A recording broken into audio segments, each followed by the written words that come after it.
Welcome to tutorialsinhand.com. In this video tutorial, we will see whether we can create the object within the same class or not. Now, earlier we have seen that we can create the object of some other class within the other class. Like from the class tutorials in hand, we have created the object for this TIH courses class, and then we have used that object reference to call the method of this TIH courses class, right? But now the question is whether we can create the object of one class within its own class or not. So let's comment out the other class and let's see whether we can create the object of this tutorials in hand in its own class or not. So can we do that? Definitely we can do that. So the thing is, you have to proceed in the similar way as I have shown you in the previous video when we were creating the object of other class. You have to give a reference of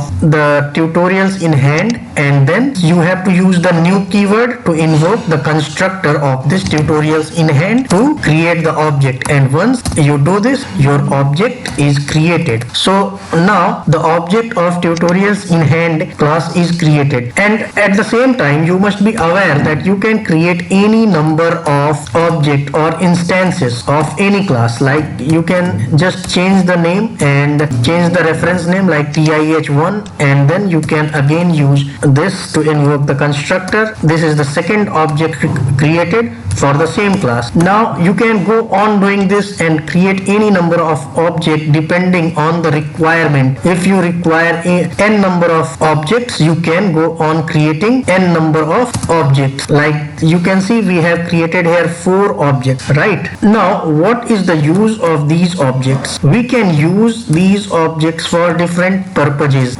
Now suppose we have one method public void tutorials in hand which simply prints the courses, right? Course name that is going to get printed. Okay, now let it take a string parameter course. Suppose we take it over here, string 1, and then we have few more courses, C++, let it make data structure.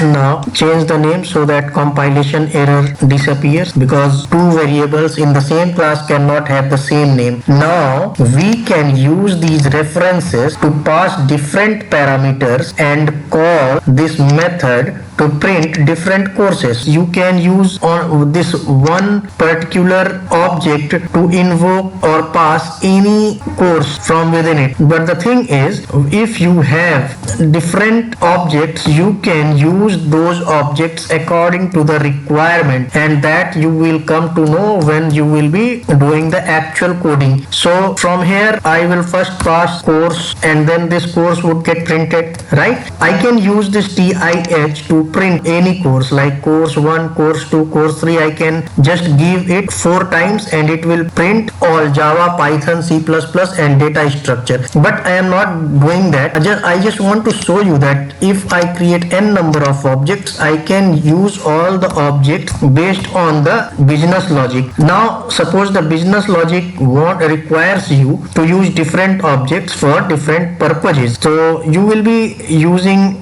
different objects according to that business requirement. So this is how you can create multiple objects and you can use them according to your requirement. Now you see, I have used all the objects that I have created to print different courses. So now if I execute this one, do you think this code would work? It will definitely work. Now let's print. You see, course name Java, course name Python, C++ and data structure. But you must notice that each of these courses are called by different object reference of tutorials in hand. The first one, TIH, is calling tutorials in hand while passing the course Java, right? And that Java is getting printed over here. Now this Python is getting called by the second object reference TIH1, and then that is getting printed. This TIH TIH2 is actually calling this means it is passing course 2 value is C++, that is getting passed to this tutorials in hand, and then C++